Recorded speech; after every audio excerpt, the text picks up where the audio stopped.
Hello and welcome to a special mini episode of Review to a Kill. I'm James. I'm Tom. But you knew that already. Yeah. So lots of things have happened in Bond world of late. About a week. Over the last few days. Yeah, literally about a week or so ago. Less than that, I think. As we know, there was this takeover or acquisition, should we call it? Or I don't know what the correct phrase would be. But essentially, the creative control of Bond has changed. And it's no longer Eon Productions, it's now Amazon. Now, I thought it might be useful if we did a bit of background as to why this has happened. Yeah. That will be factual. But then maybe we'll have a bit of idle speculation as to where the series might be going next. And this will, I should say, be complete shot in the dark stuff. Yeah. We may be right, we may be wrong, but it might be interesting just to talk about some of the options and where we think the series might be going next. Okay, Tom also would like to make some comments around streaming more widely. What I've seen, what's happened with other stuff. Yes. And with some of my predictions. Yes. Now this I think may tie into some of my predictions also, but we'll get to that in the Junus of course. Let's just do the history first. So how have we ended up in the position where Amazon effectively now has control of James Bond? Well, Eon Productions, which is the company that makes the Bond movies, was part of MGM United Artists, okay, and has been for a very, very long time.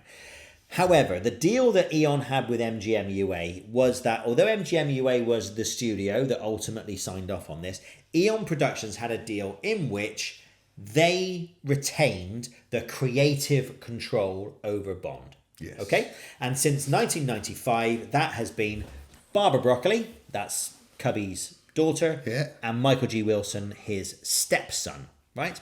And they hold the rights to the gun barrel logo, the theme tune, and so on and so on and so on. Okay?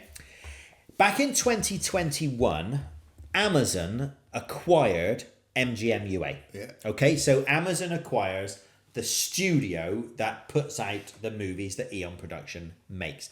But Eon still held creative control over Bond and still made decisions over the direction of Bond. Hence why it was Barbara Broccoli that people were still going to say who is going to be the next Bond after Daniel Craig. All right, because that's still within her remit. What changed was last week when creative control was apparently sold, handed over, whatever, from Eon to, from Eon to Amazon since their MGM UA acquisition.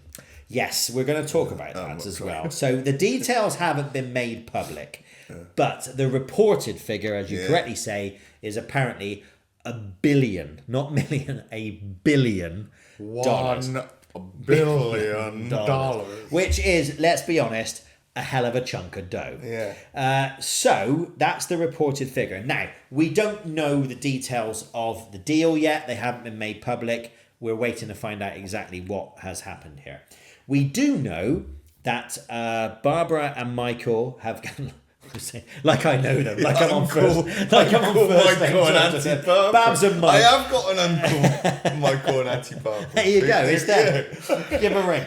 So anyway, Babs and Mike, they have retained some financial footing in the Bond productions. So they will make some money from future Bonds. But creative control, and this is the important bit, creative control now rests with Amazon. Okay? So the question is why? And I know we're going to get into some speculation here, but there are three factors I think that are driving this, and then we'll look at the wider picture. Okay? Yes. So one I think is simply why this deal has happened is the world has moved on, right? Streaming is so big now, right? And it wouldn't have been many years ago that the idea that Amazon, a streaming service, it's not been a streaming service all that long, could acquire a major studio like MGM UA would have been unthinkable, right? It's not anymore, right? So that is the new way of things, right? Secondly, I think there is just, and I don't wish to be unkind to anyone, there is just a matter of age, right?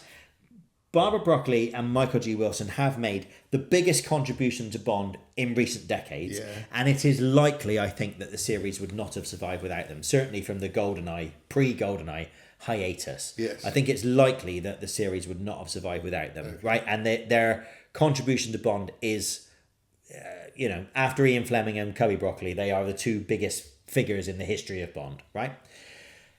However, Michael G. Wilson is now 83 years old. Yeah. Barbara Broccoli is now 64 and seems to be in a sort of slight creative rut after No Time to Die, which we'll talk about in a minute. Michael G. Wilson joined Eon in 1972. I mean, it's a long time ago now, right? Yeah. You couldn't blame him if he wanted to just enjoy the fruits of his labour at the age of 83, right? Barbara Broccoli joined Eon in 1977 as a production assistant when she was 17. So really all of her adult life, she's been involved in the Bond films. Now again, they've both had complete control of Eon since the mid-90s, so 30 years now. Every decision that has been around Bond and everything else, the pressure of that, has all been on their shoulders.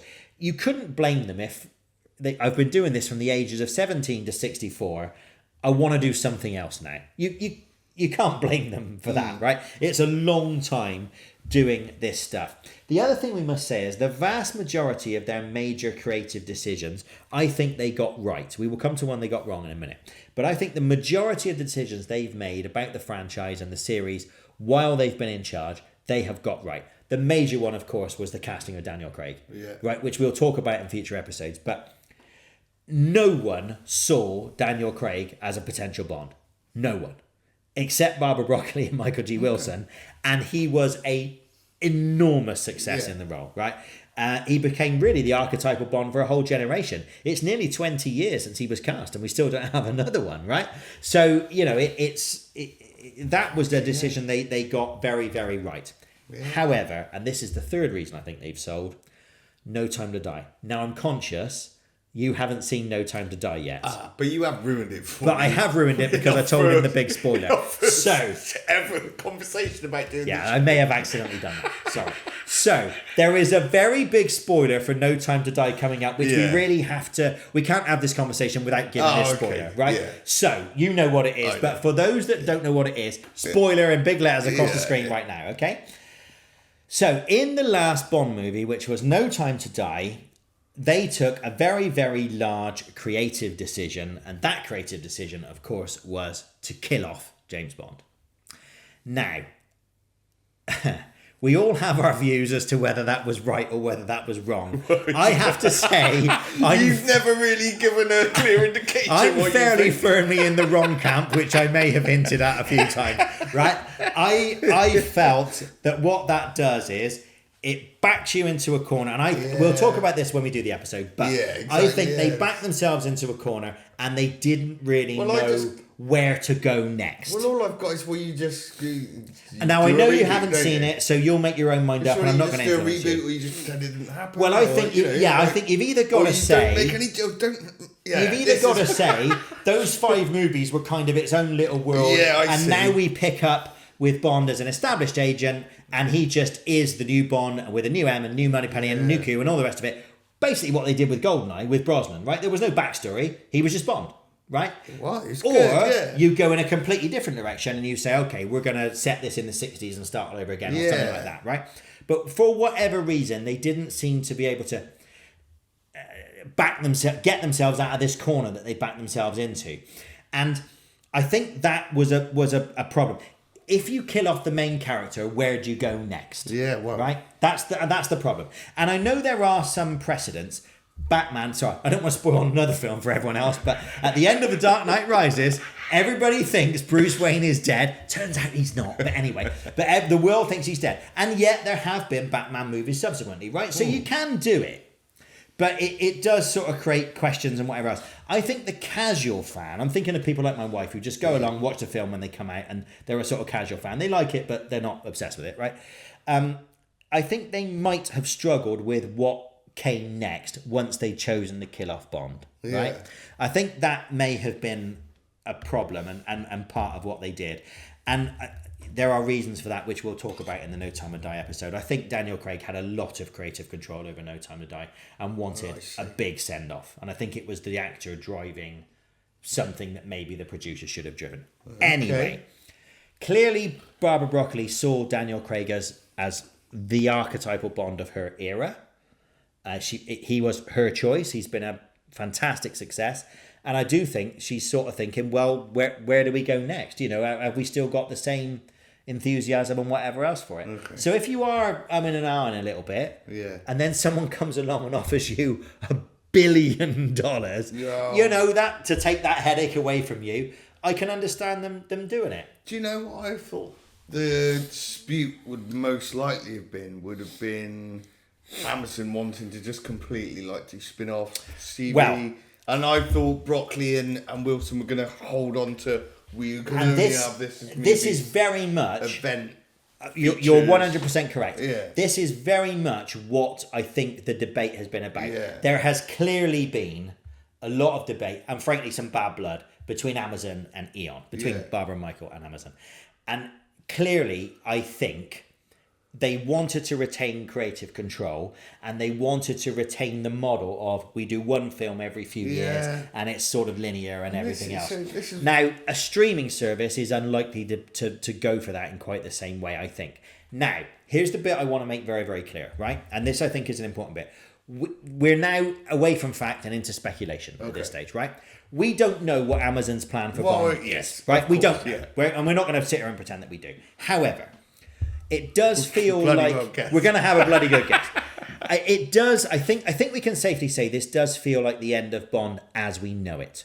I think a single linear story coming out every few years, for better or worse, I think those days are probably over now. Yeah. Right? Now, for sure. The question is, by the way, it's also quite sad to see essentially a relatively small family company swallowed up by a big multinational, but I guess that's the way the world has gone. There is a clash of cultures, no doubt, between Amazon and Eon, right? Amazon keep using this word, I think it's an awful word, but they keep using this word content, which clearly has gone down like a lead balloon with Eon. And as Barbara Broccoli has correctly said, Bond is not content, right? Bond is this sort of legendary cinematic figure. Content is lifestyle programs and cookery programs and shit like that, right? That's how I understand content to be, right? So that I think is a real clash of cultures there, right? Now, looking at it from Amazon's side, and as a fan, it's good that something Bond is going to come as a result of this, right?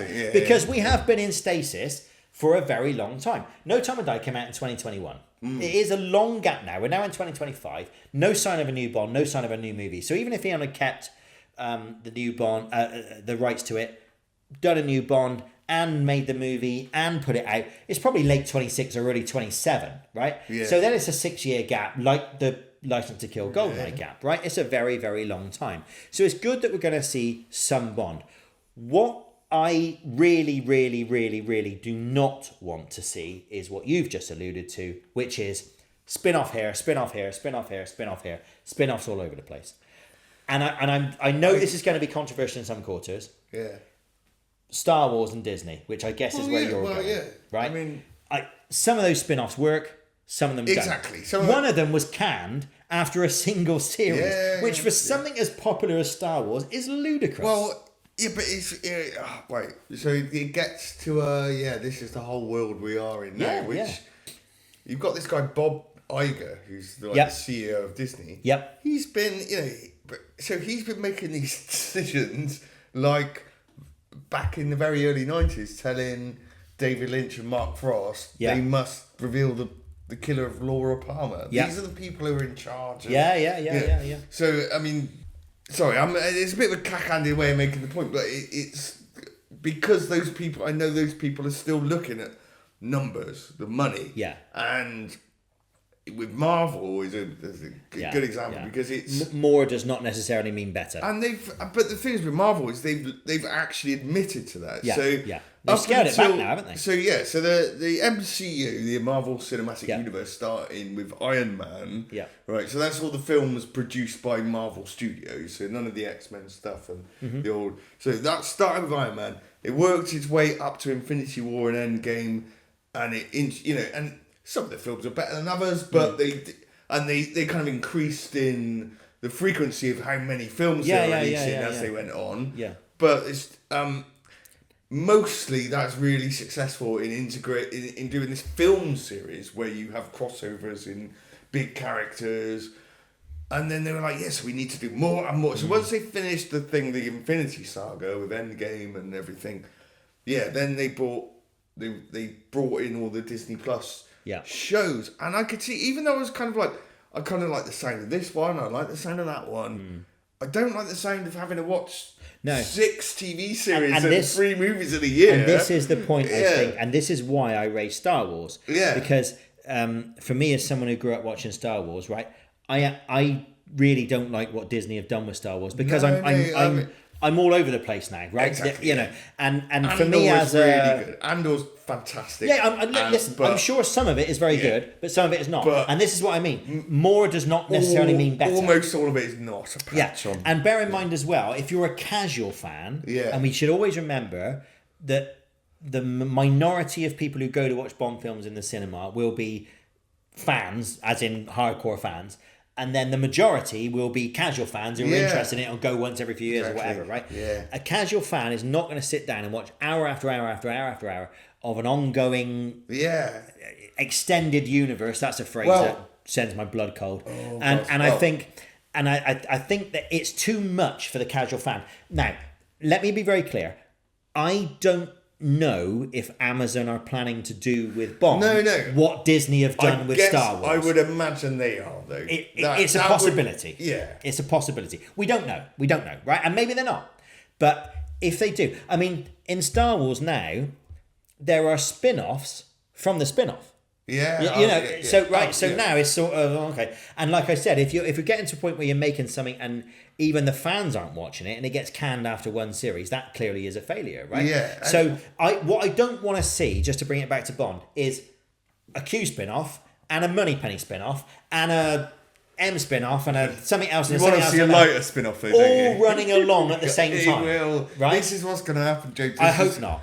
Because I would say my thought on this is a really negative one. I would just say, just thank Christ we've got the old movies and we're going to have to go back to them. It's like, we've got these 25. Yeah, we got the Beatles. We got and you've got to say I don't want to sound like an old man because I think it's not like it was better back in my day. I listen to music and I watch movies that are just the best of since cinema's been around. Since rock and roll's been around. You're right. And I think we've done all the best stuff. And I think stuff comes along occasionally which will make me sound like a twat, and you go, Jesus, that was good, and I didn't expect that. But it's so, you've got to be so lucky to get the opportunity to put this amazing idea. And look, I don't want to sound like I'm sort of negative about it was all better in my day. That's not what I'm saying. No. There is a lot of great television that is being made today, right? But there's probably more great television being made today than at any time in history because there's so many services. But there's so much crap as well. You buy, absolutely. Or just so much stuff that could be amazing you never watch. Yeah. There's just so much you're stuff. just completely overloaded. And this is the thing. I get that Amazon are almost certainly not going to do it the way Eon did it and have one film followed by another film followed by another film, and certainly not going to have 5 and 6 year gaps. Certainly not going to. I get that, right?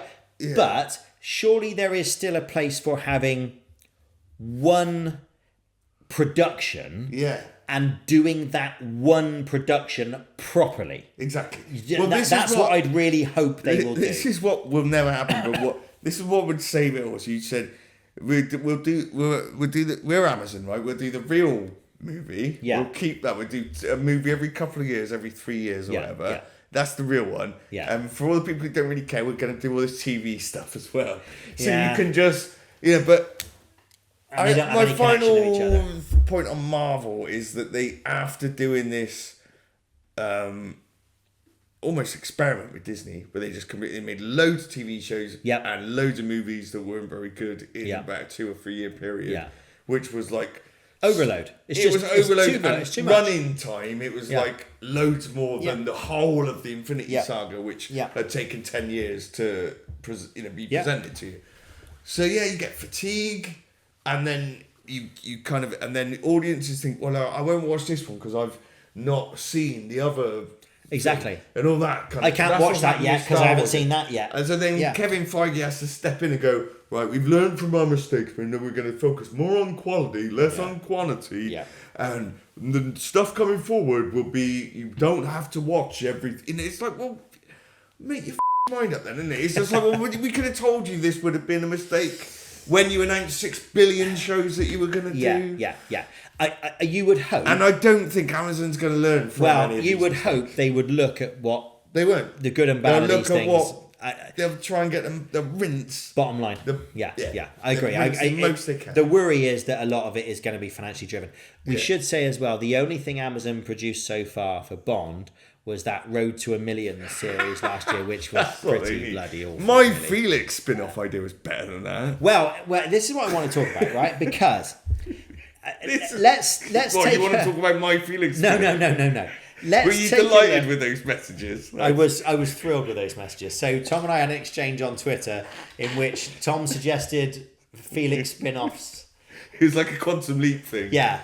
So Felix is different every week. Played by a different actor every different week. Miscast actor. Badly miscast He's trying to actor. leap into a appropriate actor. I'm thinking 1 week Ross Kemp, the next week Nigel Havers. You know, they've got to be very different every week. Right, listen, what could the spin-offs and what could happen next, right? So this is where I want to wrap this up by talking about this. And again, let's reiterate, we don't know what Amazon are going to do. This is total speculation on our part, right? Assuming that they're going to invest in some kind of Bond series, I think there's a case to be made for going back to the start and maybe casting a very young Bond. Yeah. Because Bond has always been sort of 40-ish, high 30s, low 40s. So maybe you could say cast Bond in his 20s or something like that, right? I wonder as a spin-off whether they will look at maybe setting something in Fleming's era. Would they make a series loosely based on the Fleming novels? There's a lot in the Fleming novels that hasn't aged well and that you can't use, but you could perhaps have some original material and have something based in the 50s and 60s, perhaps. Yeah. There are Charlie Higson's young Bond novels, which are set in the 20s and 30s, which again could be an interesting spin-off. I think doing something like that to sort of differentiate it from the sort of Bond series as we've seen it is the best we can hope for. Yes. I think the best we can hope for is that they do one thing and do it well, rather than having 6 spin-offs running simultaneously and 2 of them are good but 4 of them are crap. That's my worry. I would hope that they would see the financial viability in doing one thing and delivering that properly. And it can be a regular thing. I'm not saying one film every 5 years. Those days are over. But, you know, have one storyline, one Bond thing that you're doing at a time and do it properly. But I fear I may be being a bit naive there. I hope. I think the plan is to just rinse it for all it's worth now. Could be. I mean, the only thing I would say is there has been some rumours that Amazon have been making several offers to Barbara and Michael to get creative control, and every time they were rebuffed, right? Yeah. And all of a sudden they then accept one. And so there has been some suggestion that Amazon were quite surprised to actually get creative control over Bond. They didn't expect to get it. Right. They didn't expect Barbara Broccoli to say yes to this deal. I don't know if that's true. If it is, that worries me slightly because it suggests that they've got this thing and don't really know what to do with it. And that suggests what comes next could be crap. That's speculation on my part. Okay, well, I do want to say there's great TV shows, there's great shows, and there's some great stuff on streaming, Amazon. And great TV writers around, and we've had some of the best TV series in, you know, some of my favourite stuff is in the last 20 years. And some of it's been on streaming services. So there's promise for it, you know. My only bit is it's just going to be far too much of it. I hope. And that's the thing they never learn, because it's like, well, what we got to learn will make less money. We don't. This is the thing, right? Less is more. right? Yeah, Because fans. what you have to do, absolutely, Yeah. what you have to do is have a bit of a gap to allow that expectation and that desire for it to come back again. That's man. not their model, is it? It's gone with Star Wars. Yeah, It's yeah, gone yeah. with everything. Look, I hope. I don't know what we're going to see. I hope we're not going to see spin-offs all over the place, because that would be bad. Anyway, look, the truth is we don't know yet, right? We're sitting here speculating. There won't be any official announcements on anything until the financial element of the deal is finalised. Word is that's going to be May. Yeah. So then perhaps we might start to see some kind of progress and some kind of ideas, and everything else. There will, of course, continue to be rampant speculation over who's going to be Bond. I'm not getting into that tonight, but most of what you read in the papers is crap. Yeah. Most of the names they put forward are not going to be the next James Bond, trust me. They're either too famous, too old, or too known for doing something different. I mean, the director, I know Nolan's expressed... Nolan's keen to do it, apparently. God, wouldn't that be boring? Wouldn't that be the least imaginative choice? 3.5 hours of discontinuous. I like the Batman movies and stuff, but I don't want to see a Christopher Nolan Bond movie. No. It's I don't almost know. like I I know don't what know. it'll be already before I've seen it. And I don't know. I mean, I want to see people flipping cars around, people jumping out of planes and having fights in the sky. I want to see no CGI. I want to see you limit your green screen. Only use green screen when you need to, and just try and make it more impressive. Like we feel like we're going to the cinema and we're getting value a cinematic experience at home. Yeah, not a crappy TV spin-off that looks cheap, even though it was actually really expensive. One thing I would say, just in closing, Jeff Bezos, who I'm sure his motives are pure. He actually put on Twitter the other day, Shitter. Who do you want to see as the new James Bond? And then people are like, Idris Elba, Henry Cavill. So I don't know. I do think we can safely say it's the end of Bond in the format that we've seen it previously. And 25 is a nice number to have in a 5x5 grid. And thank you to Barbara and Michael for everything. I didn't agree with every decision you made, but what an unbelievable legacy and what an amazing run. An amazing run. Bezos, I'm a producer, screenwriter, composer, stunt coordinator. He does it for this. Musician. He's everything for this. Well, and I got Felix ideas. Wardrobe. Yeah, wardrobe. He does all that. Got Felix ideas. Editor, lighting. Like you wouldn't believe. Lighter is the new Bond. Yeah. So just Yeah. I've got a great series idea. I'm going to call it The Adventures of Felix Light.